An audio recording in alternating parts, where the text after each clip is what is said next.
Man and horse, partners since the beginning of time. For thousands of years, the horse has run alongside man, aiding him in his quest for survival. Today, our survival no longer rests on the sturdy back of this versatile creature, yet the bond between man and animal remains strong. In man's pursuit of adventure sports, the horse still reigns supreme.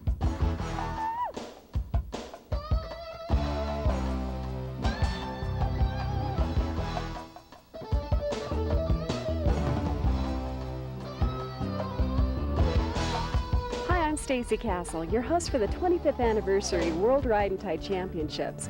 We're here in beautiful Sun Valley, Idaho. The Smoky Mountains offer one of the most spectacular and strenuous race courses in the history of Ride and Tie, now celebrating its 25th year as an organized sport. What is Ride and Tie? Simple. It's two people, a horse, and one tough race. It's tough, very tough. It's race morning just before dawn. The athletes are beginning to arrive. The campground is beginning to stir.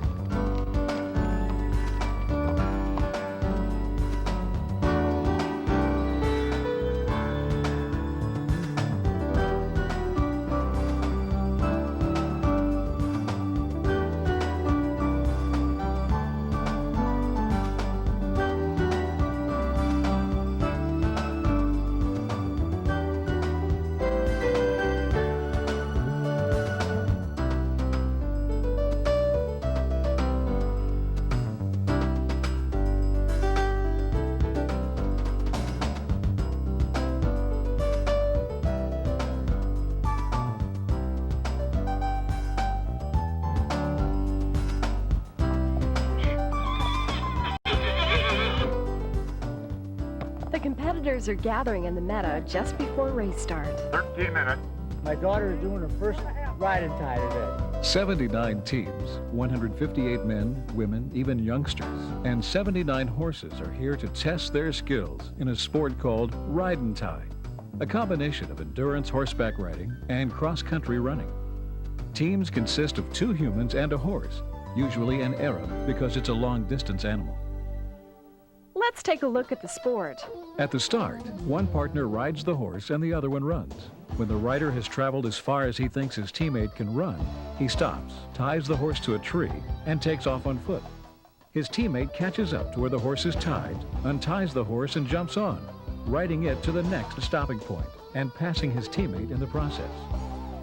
The team may also perform what's called a flying tie, where the person on horseback catches up to his partner on foot, and they make the switch literally on the run. The team leapfrogs across the race course, alternately riding and running before crossing the finish line 35 miles away. Rules of competition require they make at least 6 ties throughout the race, and many teams make up to 100 ties. All 3 team members must cross the finish line before earning an official race time. We're back at the race start. Camaraderie and the spirit of competition fill the air. Anything can happen out there in the wilderness. Race participants come from across the United States. They're engineers, bankers, veterinarians, construction workers, doctors, school teachers, students, mothers, fathers, sisters, and brothers. The athletes range in age from 13 to 67.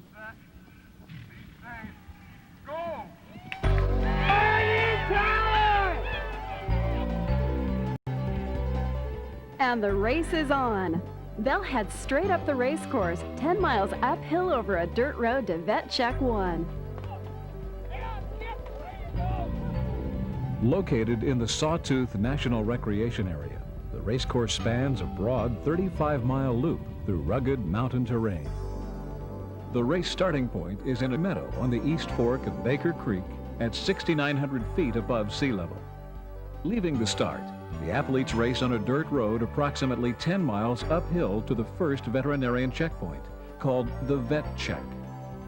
Throughout the race, each team must pass a series of tests designed to protect the horses. There are 4 vet checks strung along this championship course. After Vet Check 1, the athletes race 7 miles over the Warm Springs Ridge Trail, the most difficult portion of the race. Here, the course rises to an elevation of 9,600 feet above sea level.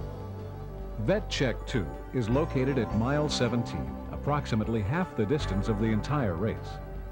Leaving Vet Check 2, the athletes contour around the mountain on a narrow trail only 12 to 18 inches wide. They work their way down into a heavily wooded area, then make a sweeping right turn before entering a steep, rolling meadow.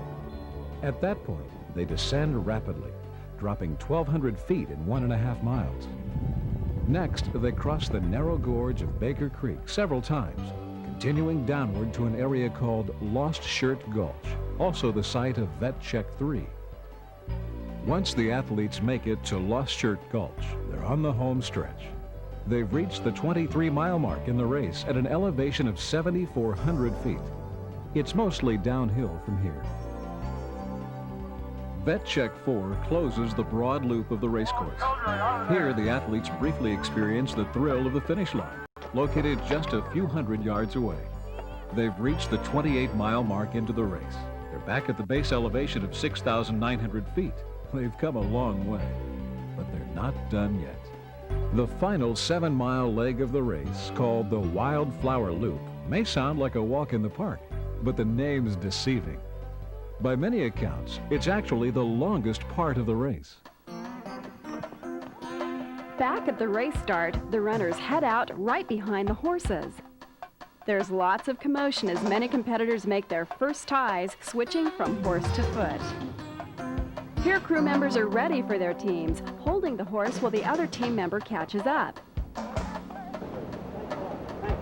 Okay, all right, go for it, Bob. Yeah, tell me he's doing okay. We just switched. I'm going to keep going. I haven't caught my breath yet. Good job, man. Mom, you're pulling up. Okay.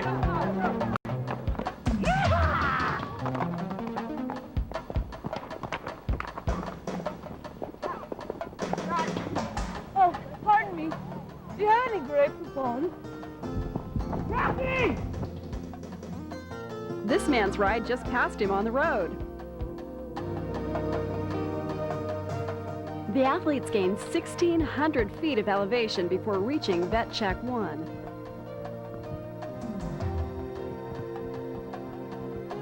Spectators and crew members wait for the first teams to get into the vet check. Jack Garnett of the veterinary staff talks about what happens when the competitors arrive with their horses. When the other team member gets into the horse and the horse is recovered, they bring him up to us and we check the pulse and the respiration. It has to be at a level of 72 and 72. And if the horse is at that or below, then we initial the card and it goes to the vet, and the vet checks him out from there. Primarily we're looking for lameness, evidence of muscle soreness, muscle tying up, where the muscles get inflamed and knot up and they get kind of like Charlie horses. The horses are also checked for dehydration, heat shock, and other injuries. We're still waiting for the first teams to come in. And it's Tom Johnson of the Richtman Johnson team riding neck and neck with Todd Wadsworth of the Wadsworth team. Con Wadsworth and his brother Todd have won 3 World Ride and Tie Championships between them. Next, it's Mark Richtman and Con Wadsworth running into Vet Check 1, and they're also neck and neck. Followed by Jim Howard, teammates with Dan Barger. In the past, he's won the grueling Western States 100-mile run. Only 10 miles into the 37-mile race, and it looks like it will be a close one. As a rule of thumb, the first teams into Vet Check 1 are the top-placing teams at the finish line. Several fiercely competitive teams are vying for the #1 spot in the 25th anniversary World Ride and Tie Championships. We asked teammates Mark Richtman and Tom Johnson about their strategy. Well, we're a lot more flexible than most teams because we're both very good riders and good runners. We try and get out ahead and stay just ahead of the next team and then turn it on at the end. The vet checks are set up primarily for the safety of the horses. It's the team's crew members, considered the fourth and silent members of the team, who are essential to the team's success. Thanks everybody. Thanks, Matt. Good crew can definitely make or break the race. The team can be pulled from the race at the vet check if the horse does not meet fitness criteria. Got pulled! You got pulled? Yeah. We're the mule team. We're doing good. You got pulled. After vet check 1, the competitors begin to spread out. Ride and tie became an official sport 25 years ago. Long before that, it was an economical and practical method of travel for two people who had places to go and only one horse to share. In the 20th century, it took the imagination and enthusiasm of a young journalist, Bud Johns, to rescue Ride and Tie from the dustbin of historical curiosities. In 1971, with the financial backing of the Levi Strauss Company, Ride and Tie was reincarnated as a sport.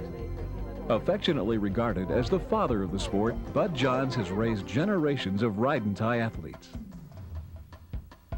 In fact, many of the participants here today competed in the first World Ride and Tie Championships 25 years ago. Among them is Hal Hall, who won the first race with his teammates. Chuck Stalley also competed in the first World Championships in 1971. It was a very hot day, and I was very glad to have that over with. There was very little water on that course, and I thought I was going to die before I finished, but we finished, and we're proud of it. Mary Tiscornia is another contestant who's competed in every Ride and Tie Championship for the last 25 years. We looked pretty goofy. All of us running in our Levi's, and Levi Strauss sponsored it, and so we all had Levi's on. And those heavy leather Adidas shoes. And it was fun. It was great. Chief race veterinarian, Dr. Jim Steer, is another veteran of the first World Championships. After that trial race looked like a failure, Dr. Steer offered to help. He can be credited with setting up the vet checks to ensure the horse's safety. Horses are going through really well so far. We've got one horse that we're holding now that's lame, and it's not too bad, but I don't want it to go on. The trail's too rough from here to let a horse out that isn't sound, so we're letting him walk around a little bit and see if he'll straighten out. And if he does, well, on he'll go. The race is now well underway over Warm Springs Ridge and the rugged Smoky Mountains of Idaho. The Smoky Mountains share the horizon with the Sawtooths and are part of the Rocky Mountain chain extending from Mexico to Canada. After vet check 1, the competitors begin to spread out. The trail is steep, narrow, and the shale rocks make it very slick underfoot. Snowbanks also make it an interesting obstacle course. You're in a grueling race at 10,000 feet above sea level.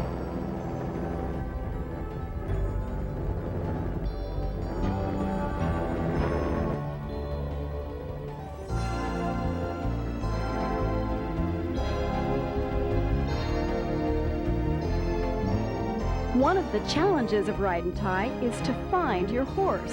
Many competitors mistakenly run right by their horse and have to backtrack several miles.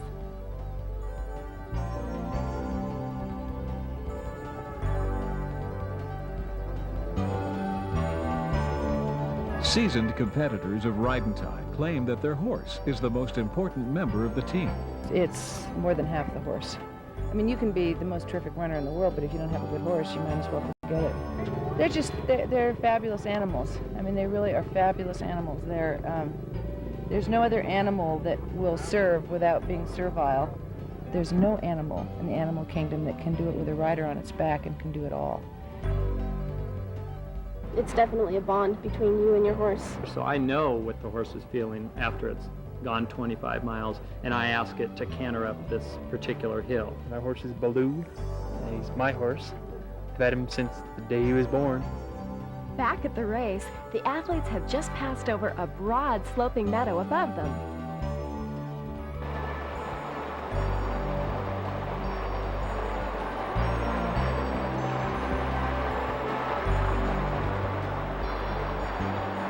They cross Upper Baker Creek several times, following the path of the racecourse marked by pink ribbons.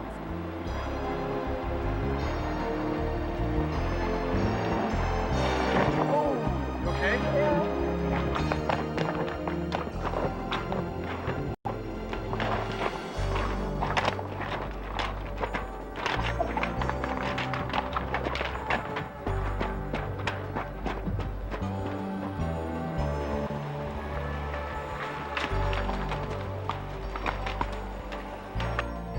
The race course winds down through National Forest before reaching Vet Check 3.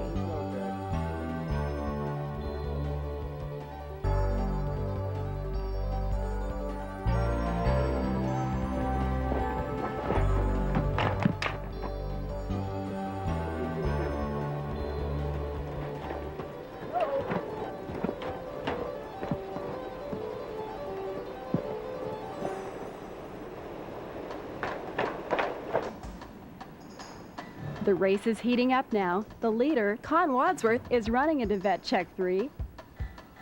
The Wadsworth brothers still have the lead, but only by a narrow margin.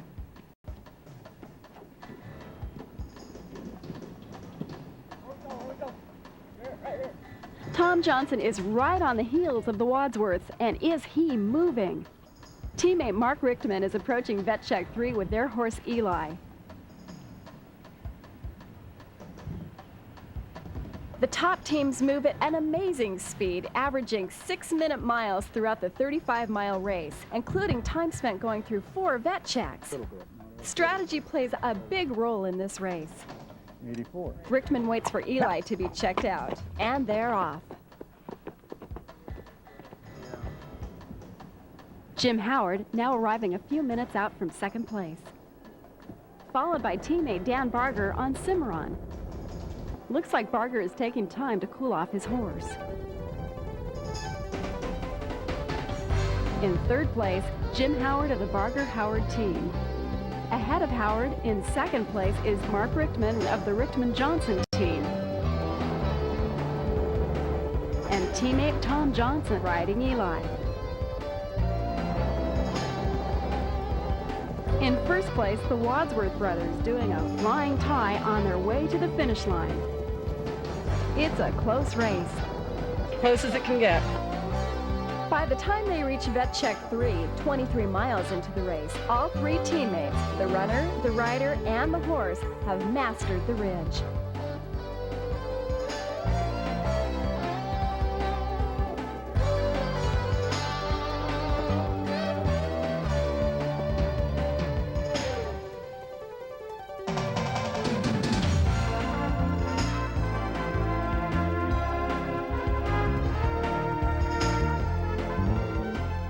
Ride and tie is a family affair. I started with Con. He was like 20, I think, and I was 45. And then they teamed up. And they're great. They're great runners and riders. I get more nervous than doing it, actually, watching them. After passing Vet Check 4, the Wildflower Loop is the last stretch of the race.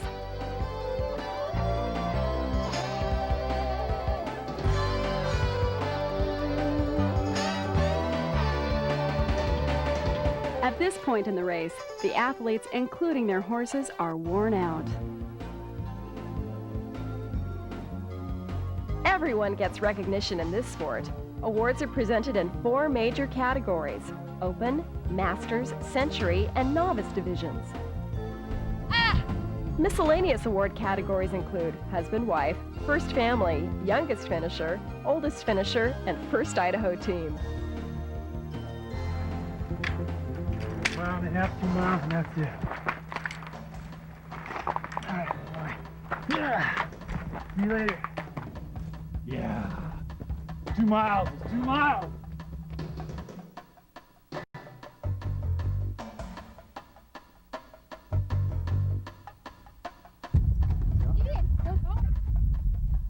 In the division called Century in the Saddle, competitors must be at least 40 years of age, and their combined ages must add up to over 100.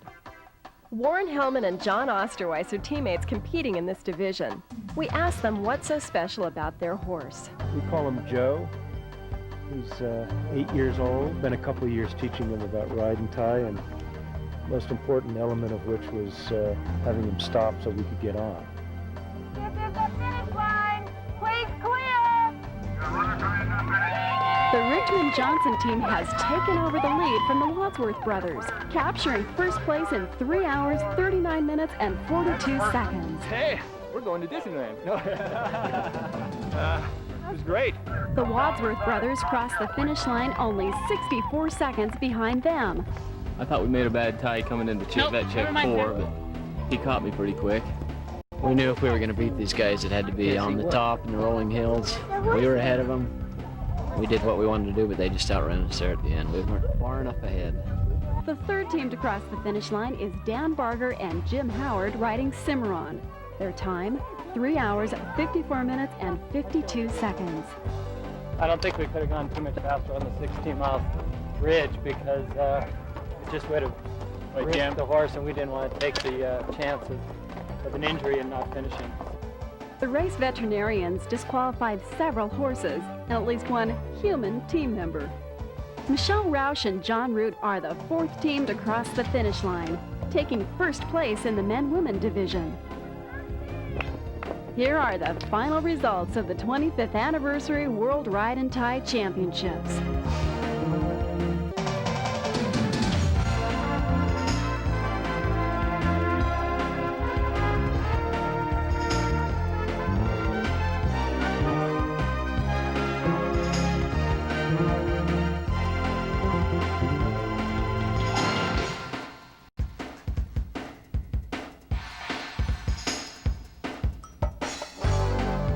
Out of 79 teams that started the race, 67 teams finished, a high number considering the difficulty of the course.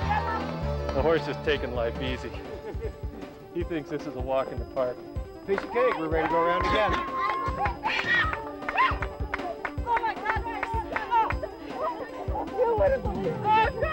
Yeah, they're right there. The whole way, and they were ahead of us the whole way. And we just passed them the last mile. It was fun because we chased these guys all day. They keep winning for the last 2 years. Yes, we're close, we'll take second, we don't care. And then we beat them. It was great. And she's all the power behind the team. She's wonderful. And that mare, that mare. Done it before, they've been here, they knew how.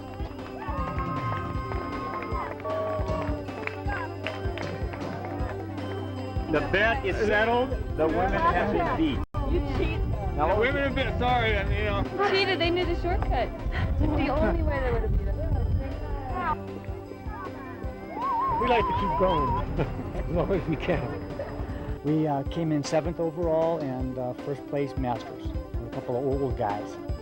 Whether you're in first place or last place, just completing the race is the greatest reward. After the race, Dr. Steer and his staff of veterinarians assess each horse's condition and rate the horse according to standards of equine fitness. They grant an award for Best Conditioned Horse, considered the most prestigious award and the #1 goal of all competitors we interviewed. This year's award went to Eli of the Richtman Johnson team. Best Conditioned Horse is symbolic of what this race is all about. Ride and Tie. It's about winning and losing and just finishing the race. It's about the spirit of competition, testing your mental and physical limits. It's also about being with family and old friends, making new friends, getting back to nature. Most of all, Ride and Tie is about a partnership with your two teammates. A partnership of respect and trust forged from months, even years of training for, and then competing in one of the most strenuous races on earth.